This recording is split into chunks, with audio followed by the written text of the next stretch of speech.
हाँ तो students, good morning to all of you. I am GP Singh. Again we are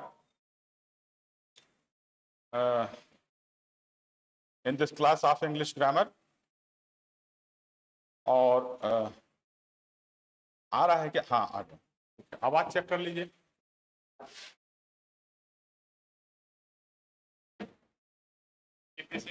हाँ आवाज आ रही है। आवाज बीच बीच में चेक करते रहना, बीच में गायब होती जा रही है। So in the last class on Saturday we were discussing the preposition। Preposition को क्या बोला गया है? पूर्व सर्ग।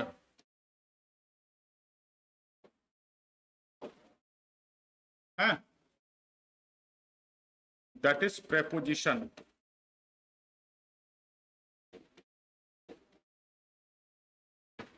आप सबको ये बता दें कि ये क्लास जो है हमारे ऐप पे उपलब्ध है और उसके बाद ये YouTube पे भी उपलब्ध है। हमारा YouTube में चैनल है सवर्ण कोचिंग। चैनल का यही नाम है ना? हरिओम सवर्ण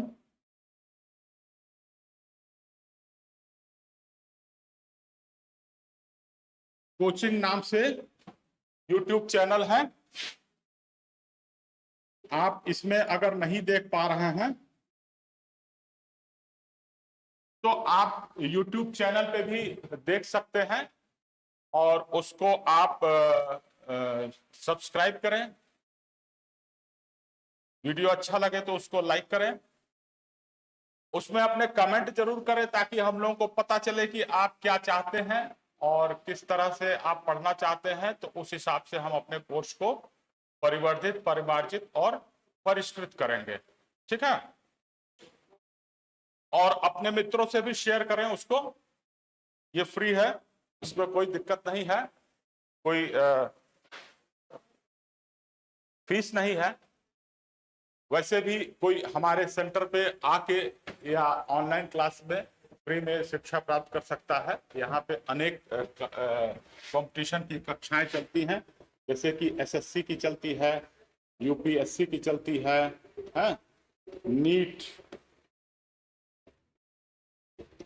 नीट और आईआईटी की, जेईई की कक्षाएं चलती हैं। ठीक है? अब हम आगे बढ़ते हैं और जैसा कि हमने शुरू किया है एक कि हर प्रत्येक दिन सवेरे आपको कुछ दो चार शब्द बताएंगे जिसकी आपकी वोकैब्युलरी, आपका जो शब्द भंडार है उसमें वृद्धि होगी। और आपसे निवेदन है कि इसको आप नोट कर लिया करें अपने नोटबुक में और इसको आप प्रयोग किया करें। अपने जो भी आप पढ़ते हैं, जो भी सेंटेंस बनाते हैं उनमें प्रयोग किया करें। तो आज का पहला शब्द है कीन। कीन, कीन मतलब होता है इच्छुक। इच्छुक है। दूसरा शब्द है आपका शार्प। शार्प मतलब पैना।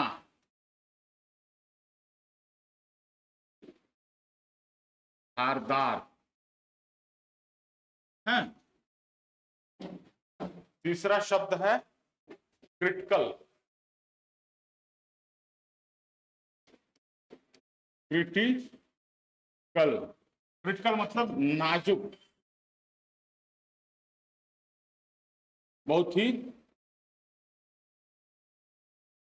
इधर उधर की हालत।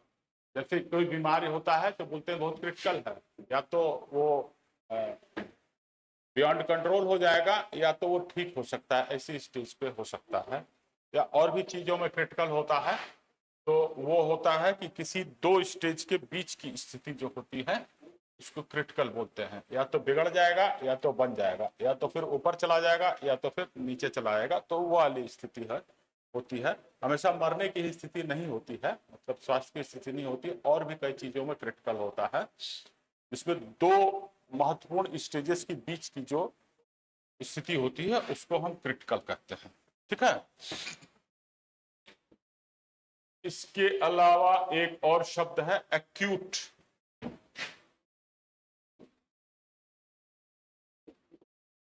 एक्यूट मतलब हो गया बहुत ज्यादा, बहुत ज्यादा। यहां पे मैं एक एक शब्द बता रहा हूं हिंदी में अर्थ उसका, जो कि सामान्यतः प्रचलित होता है। आप डिक्शनरी में खोज सकते हैं, एक से ज्यादा भी इसका अर्थ आपको मिलेगा, और कभी कभी तो 5-5, 6-6 अर्थ होते हैं। दरअसल होता क्या है कि एक शब्द को अलग अलग संदर्भ में प्रयोग किया जाता है, तो अलग अलग संदर्भों में उसका अलग अलग मायने होता है। तो यहां बताने का एकमात्र ये उद्देश्य है कि आप खुद भी इन शब्दों को लिखें, नोट करें, और डिक्शनरी में, या अभी तो सबके हाथ में मोबाइल है अगर, तो गूगल से भी आप इनका अर्थ प्राप्त कर सकते हैं। गूगल ट्रांसलेट करके होता है, उसमें आप जाके टाइप करेंगे तो उसमें आपको ये चीज मिल जाएंगी, और वहां पर भी संभावना है कि एक से ज्यादा अर्थ मिलेंगे इसको। तो इसलिए आपको बस थोड़ा सा प्रेरित करने का होता है। कोचिंग में, टीचर में कोई भी यही कर सकता है कि आपको मार्गदर्शन कर सकता है, मुख्य मेहनत तो आपको खुद ही करनी होती है। तो यहाँ पे आपको ये शब्द बता दिए गए हैं, और निवेदन है कि इसको आप नोट कर लें, इसको प्रयोग करें, और इसके और भी अर्थ जानने का प्रयास करें। एक शब्द के एक से अधिक अर्थ हो सकते हैं। ठीक है, आप कृपया इसको नोट कर लें। कील, इच्छुक, शार्प, पैना या धारदार, क्रिटिकल, नाजुक, एक्यूट बहुत ज्यादा, या तेज भी इसका मतलब हो सकता है। ठीक है, आप नोट कर लें इसको। चलिए अब आगे बढ़ते हैं। आगे हम प्रेपोजिशन की बात कर रहे थे।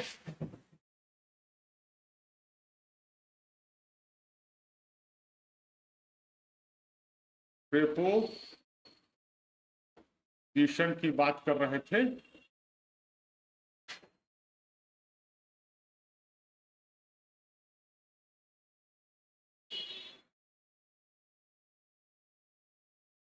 तो प्रेपोजिशन जो कि हिंदी में पूर्व स्वर कहा जाता है, तो उसमें हमने एक प्रेपोजिशन देखा, वो था ऑन। ऑन का मतलब था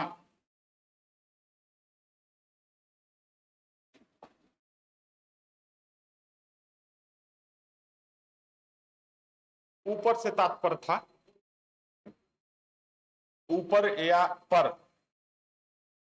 हिंदी में लिखा रहता है ना कि ऊपर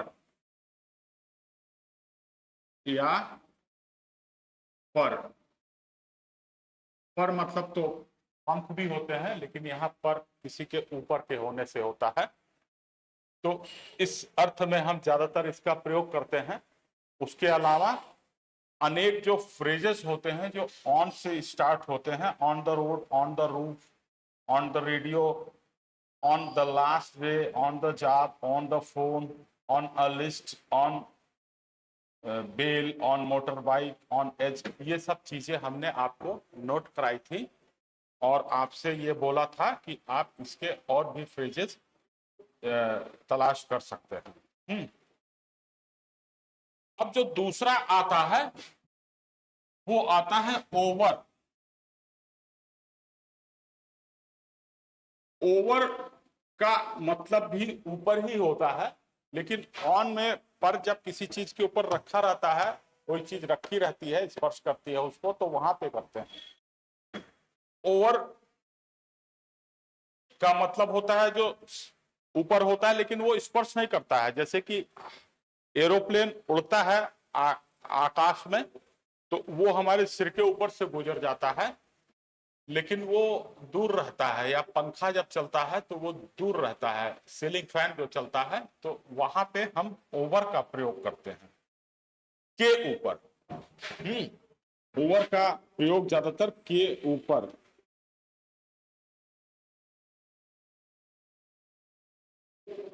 there is a aeroplane flying over my head या over the city. The fan is blowing over my head. The fan is blowing over my head. पंखा मेरे सिर के ऊपर चल रहा है। ऑन माई हेड नहीं होगा। ऑन माई हेड मतलब सिर पे रखा हुआ है, ऊपर हमारे सिर के ऊपर चल रहा है।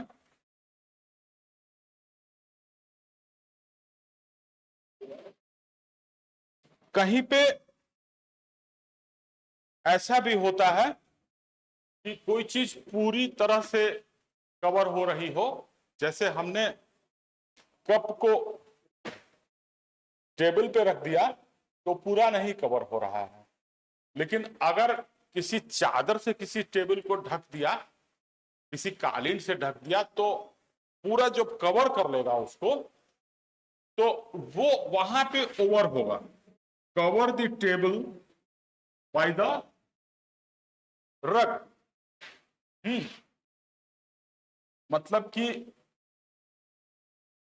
गलीचा हो गया।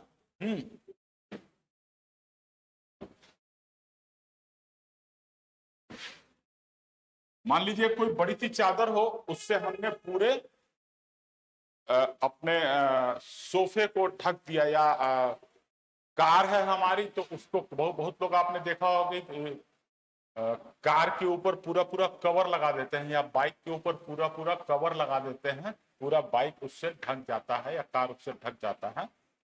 वहां पर भी हम ओवर का प्रयोग करते हैं।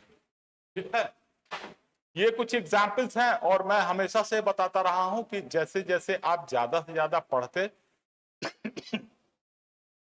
और प्रयोग करते जाएंगे, तो वो आपको समझ में आता जाएगा कि कहां पे क्या प्रयोग करना है।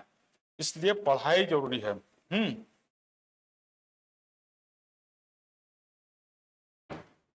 अब इसके मुख्य प्रयोग क्या होते हैं? वो होता है ओवर का प्रयोग अक्रॉस। अक्रॉस, अक्रॉस माने आर पार। फिर उसके बाद एक्सेसिवनेस, अत्यधिकता।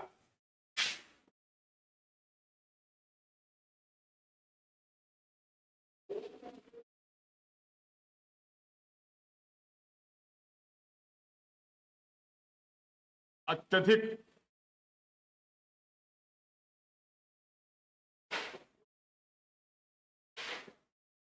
कोई चीज समाप्त होने के लिए, टू फिनिश।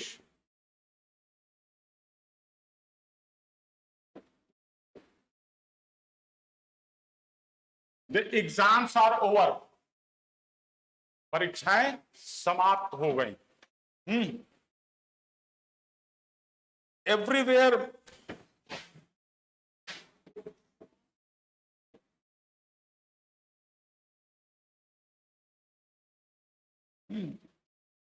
हर जगह।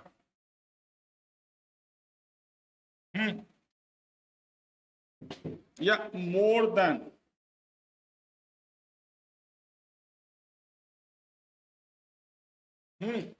इस तरह की जो चीजें होती हैं, मोर देन मतलब थोड़ा कंपैरेटिव हो गया ये। तो ये चीज जहां भी होती है उसका हम वहां पे हम ओवर का प्रयोग करते हैं। कैसे?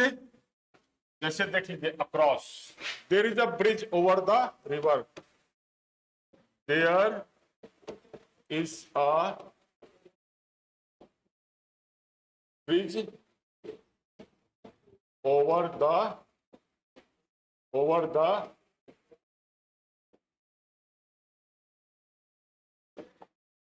Over the river. यहां पे अक्रॉस, आर पार का प्रयोग है।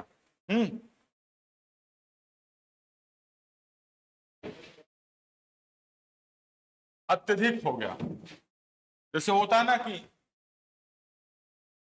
ओवर वर्क हो गया, पढ़ाई ओवर हो गया, ओवर स्टडी हो गया है, या ज्यादा बहुत परिश्रम हो गया है। तो वहां पे भी ओवर करते हैं। आई एम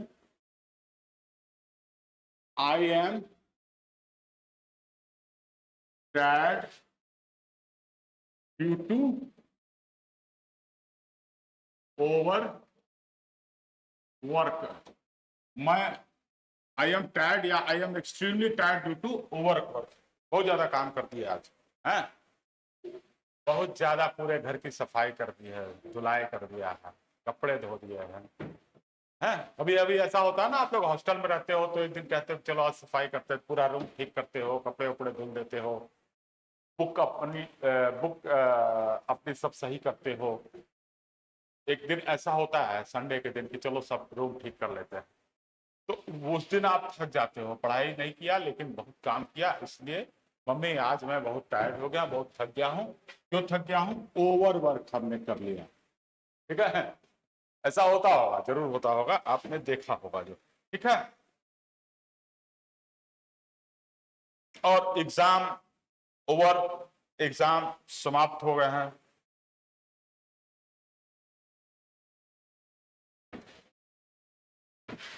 पूरा किसी चीज को ढका हुआ हो, एवरीवेयर जैसे होता है ना कि हर जगह कोई चीज हो, there are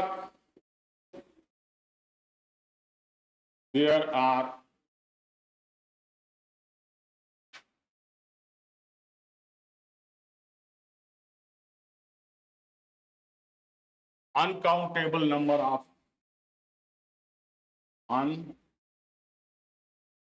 uncountable number of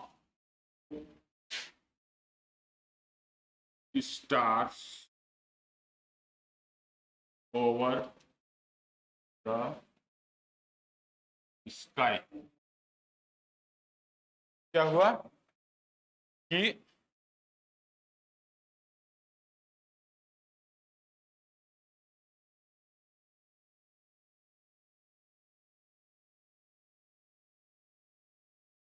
पूरा आकाश जो है वो तारों से आच्छादित है। आच्छादित मतलब ढका हुआ है। तो ऐसे में जो है यहां पर भी ओवर का प्रयोग होता है। बहुत सुंदर शब्द है ओवर। और मोर देन का भी प्रयोग होता है, कहीं कंपैरिजन करते हैं तो जैसे हमने लिख लिया आई एम नॉट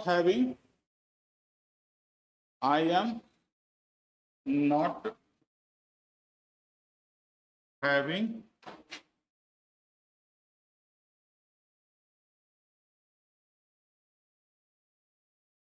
over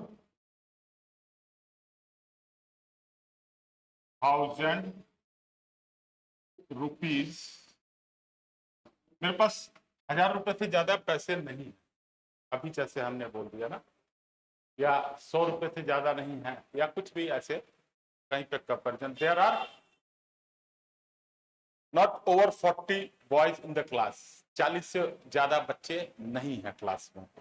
तो वहां पे तुलना जब करते हैं कंपैरेटिव डिग्री का, तो वहां पे भी ओवर का प्रयोग करते हैं। ठीक है,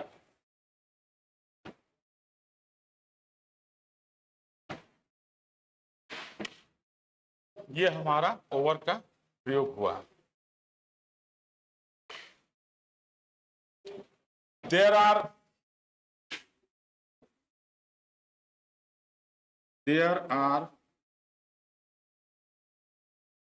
ओवर 20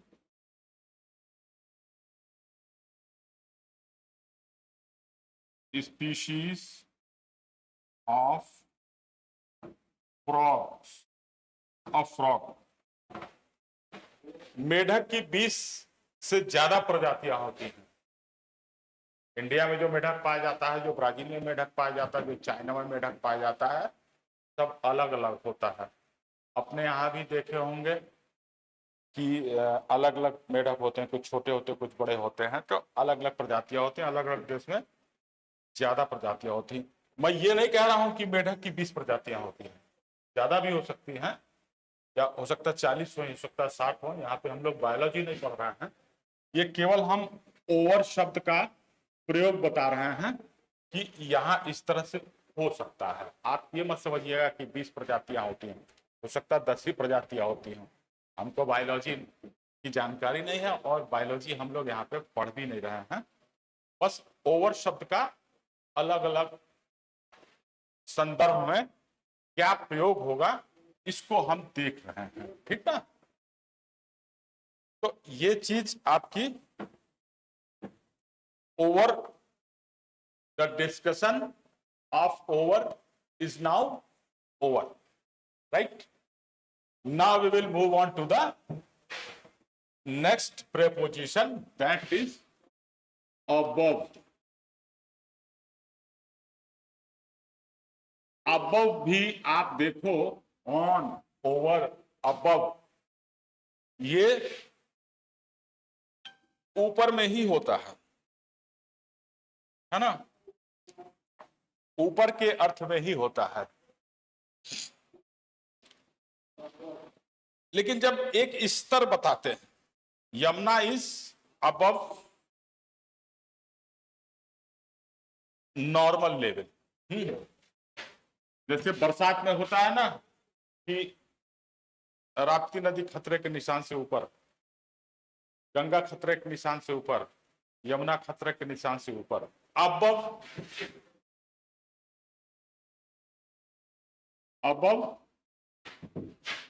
फ्लड लाइन।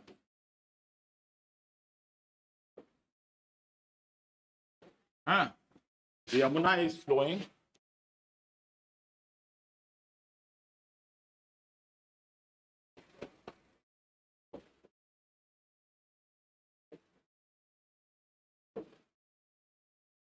ये स्तर बताने में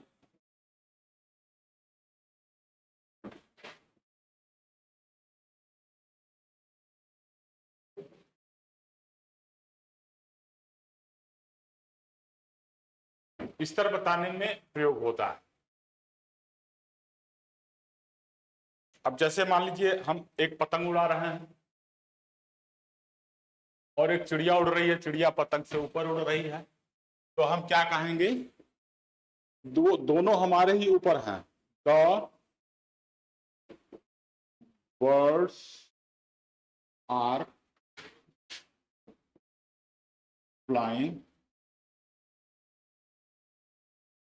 above the kite। हाँ, काइट माने पतंग, चिड़िया पतंग से ऊपर उड़ रही है।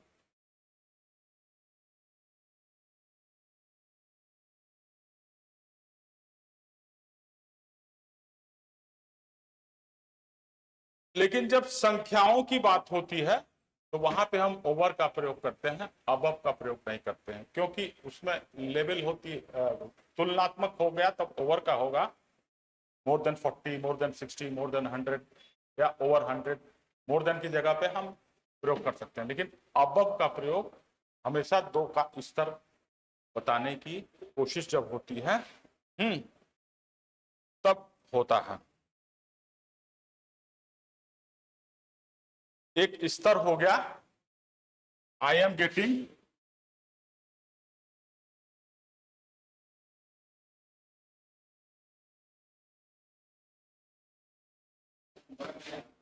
हैं? एक मिनट जरा ये देना भैया। हाँ, कोई आया है क्या? अच्छा, अब 50 मेल्स,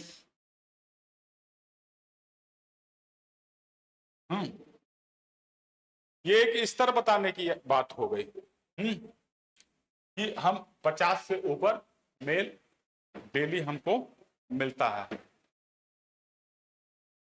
तो ये चीज जो है आप ध्यान रखें, बहुत ही बारीक फर्क है।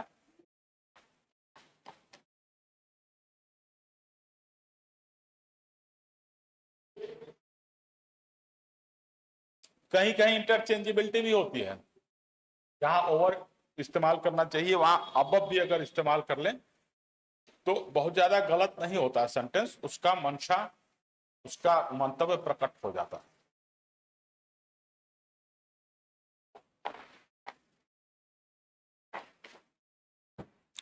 ठीक है,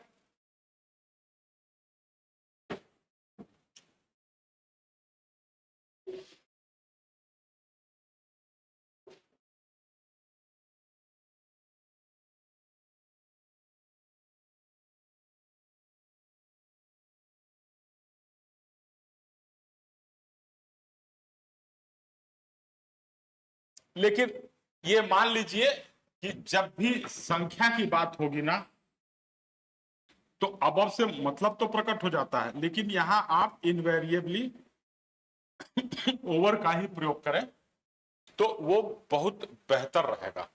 जहां भी संख्या है आंख बूझ के ओवर का प्रयोग कर लें, अबव के प्रयोग से काम नहीं चलेगा, वो हो जाएगा गलत।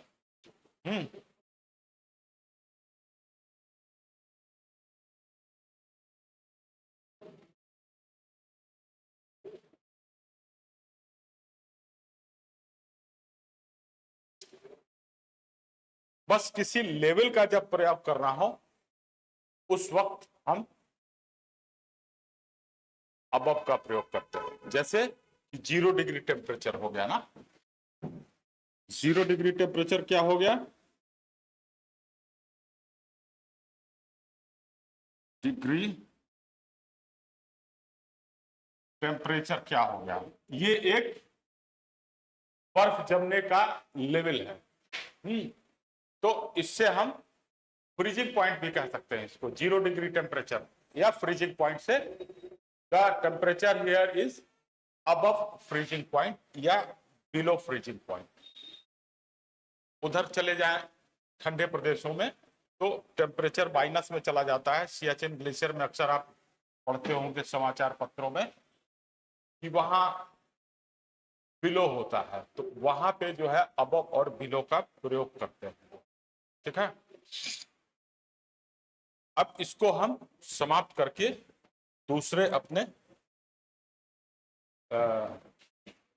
प्रेपोजिशन के ऊपर बढ़ते, दूसरे प्रेपोजिशन की तरफ बढ़ते हैं।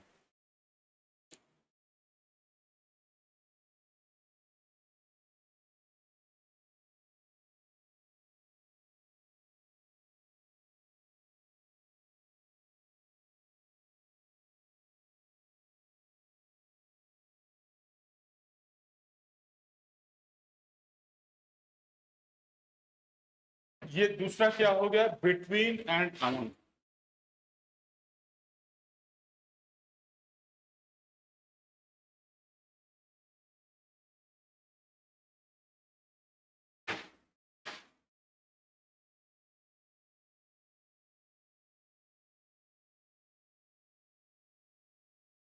ये सिंपल सा है, आप सारे लोग निश्चित रूप से ये जानते होंगे कि बीच में मध्य में जब हम हिंदी में प्रयोग करते हैं उसका जब अंग्रेजी भाषा में जब उसका जरूरत आता है तो बिटवीन या अमंग का प्रयोग करते हैं। तो जब दो के बीच में होता है तो वहां पे बिटवीन होता है, जब दो से ज्यादा के बीच में होता है तब वहां पे अमंग का प्रयोग होता है। There is a quarrel between Santosh and Raman. There is a quarrel between Santosh and Raman. Santosh और रमन के बीच झगड़ा हो गया।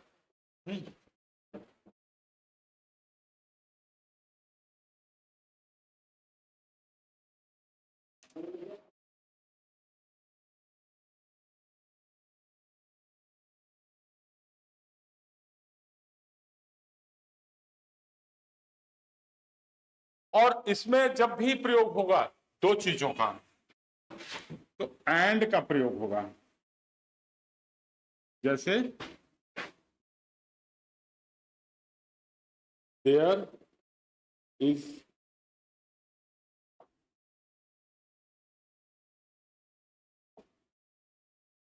was a fight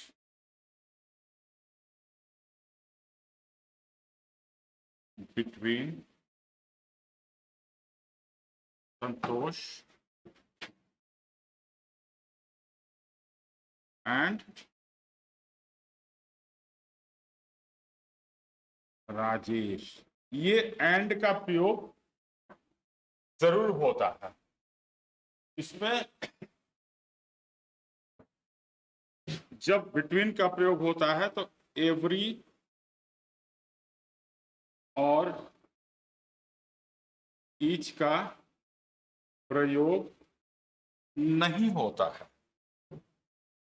ये आप अच्छी तरह से ध्यान रखेंगे। I was in the school, I was in the school between 10 a.m. to 10 a.m.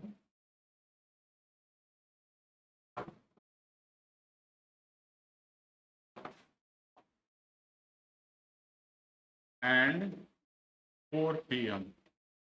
मैं 10 बजे सुबह से 10 बजे सुबह और 4 बजे शाम के बीच में स्कूल में था। यहां पे और का प्रयोग जरूर होगा। ये नहीं कह सकते हैं कि 10 a.m. To 4 p.m.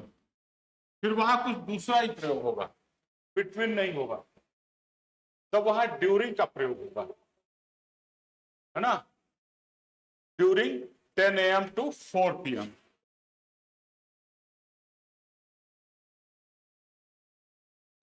लेकिन बिटवीन जब भी प्रयोग करेंगे तो बिटवीन मतलब दो अलग अलग चीजें हम बताएंगे और उनके बीच में या उनके दरमियान में होगा।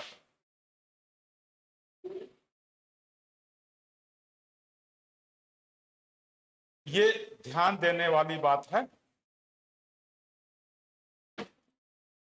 अब पार्क में बहुत बच्चे खेल रहे हैं। क्या खेल रहे हैं? मान लो फुटबॉल खेल रहे हैं। आपने बच्चों को देखा होगा कि दो जब लड़ते हैं तो दो चार और उसी में घुस जाते हैं। कोई उसका दोस्त होता है, कोई उसका विरोधी होता है, आपस में सब गुटबाजी किए रहते हैं। तो इसमें जब ढेर सारे बच्चे हो जाएंगे, there was a quarrel among children। ये चीज होती है, ऐसे मतलब प्रयोग होता है। ये क्लास में ही बच्चे पढ़ रहे हैं तो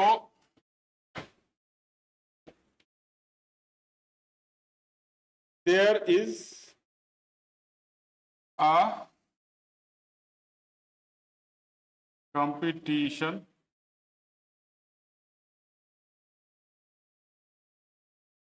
among students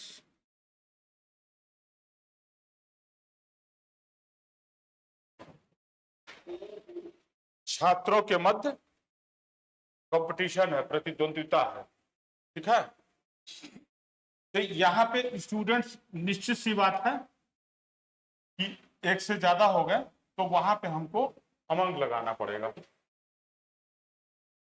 there is a competition between Sandeep and Sudhir, यहां पे एंड लगाना पड़ेगा, दोनों के बीच में प्रतिद्वंद्विता है। लेकिन जब स्टूडेंट्स आ जाएंगे तो वहां पे अमंग लगाएंगे।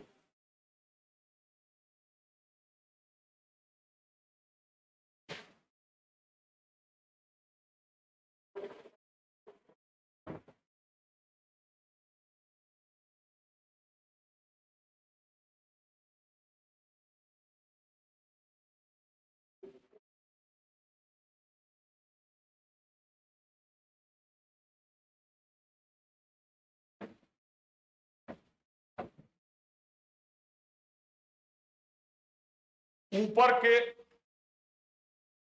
जैसे हमने देखा ना, हम लोगों ने देखा कि ऑन, ओवर, अबव, वैसे ही एक और प्रीपोजिशन आता है अपॉन। अप और ऑन का मिला दिया तो बन गया अपॉन।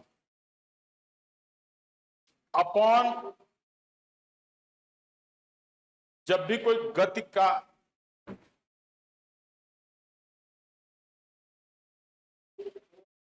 स्थिति बनेगी, गति की स्थिति बनेगी, तो वहां पे अपॉन का भी प्रयोग करते हैं, कर सकते हैं। The fox jump upon the dog. Jump में ही ज्यादातर, गिरने में या जंप में इसका प्रयोग होता है। द फॉक्स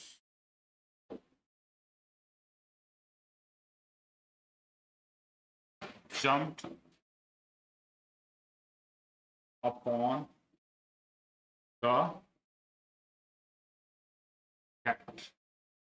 लोमड़ी उसके ऊपर कूद गया। हालांकि जो अभी हम बात कर रहे थे कि पतंग के ऊपर चिड़िया उड़ रही है, गति वहां भी थी, लेकिन वहां पे हमारा जो उद्देश्य था वो दोनों के लेवल को दर्शाना था। यहां पे लेवल दर्शाना नहीं है, और सिर्फ क्रिया है कि वो आई और झम्ब से ऊपर कूद गई। लोमड़िया जो है बिल्ली के ऊपर कूद गई है। या हम दूध ले जा रहे थे, the milk fell on the floor.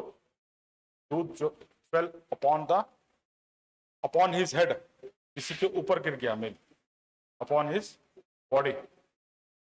तो ऐसे में हम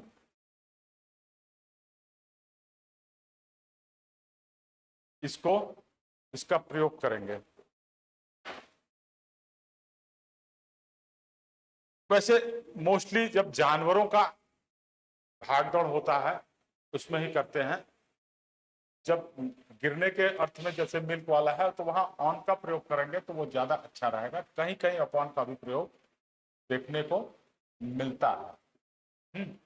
ये हम ज्यादा यूजेस जब ज्यादा करते जाएंगे तो हमको क्लियर होता जाएगा। यूजेस मतलब हम ज्यादा से ज्यादा रीडिंग करेंगे, ज्यादा से ज्यादा प्रयोग करेंगे और अपनी गलती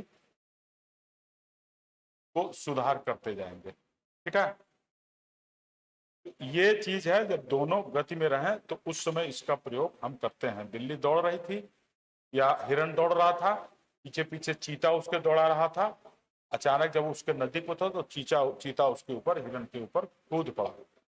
ठीक है, और दोनों गिर पड़े। द चीता जंप्ड अपॉन द डियर। ठीक है, अब हम क्या आते हैं, अगला हमारा जो है before, after and behind.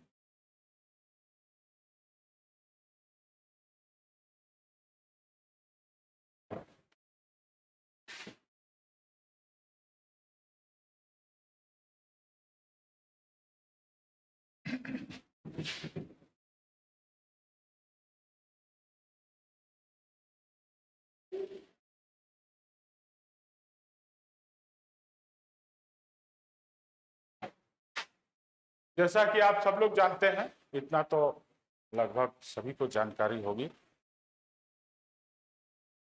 Before माने पहले, या मेरे सामने, before me, he is standing before me. दो इसका अर्थ होता है।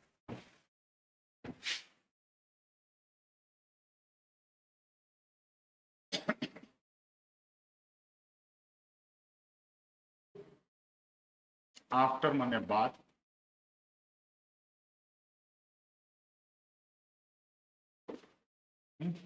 बिहाइंड, बिहाइंड मतलब इसका मतलब पीछे होता है।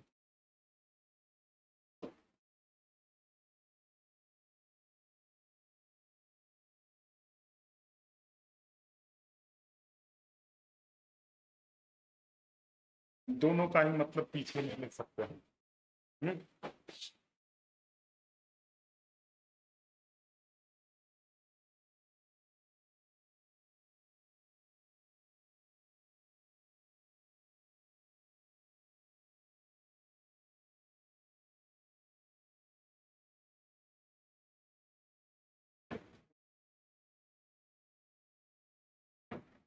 I am running after him, मैं उसके पीछे दौड़ रहा हूं।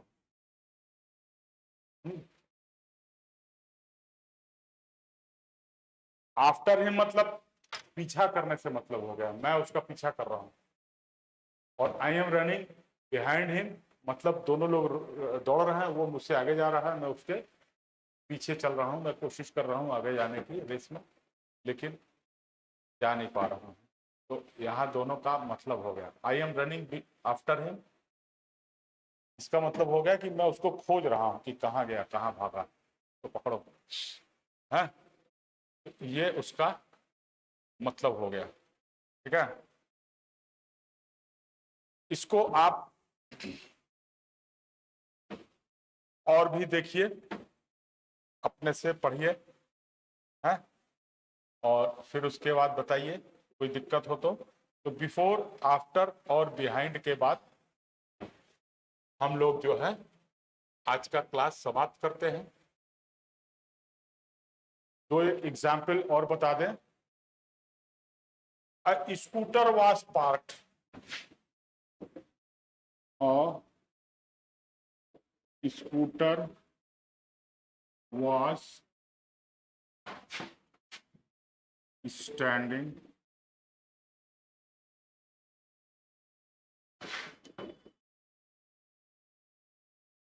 behind the bus। सिंपल सा, स्कूटर उसके पीछे खड़ा था।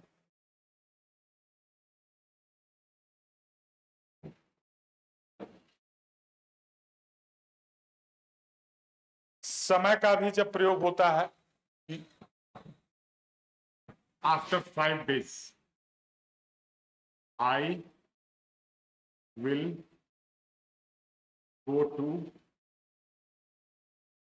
Delhi after 5 days।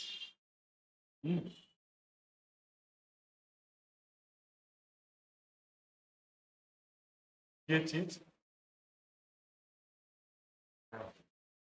और भी एग्जाम्पल्स आप लोग अपने से कोशिश कीजिएगा, और जब हम PYQ करेंगे या और भी एग्जाम्पल्स करेंगे तो उसमें हम अभी मेरा उद्देश्य है कि एक दो दिन आपको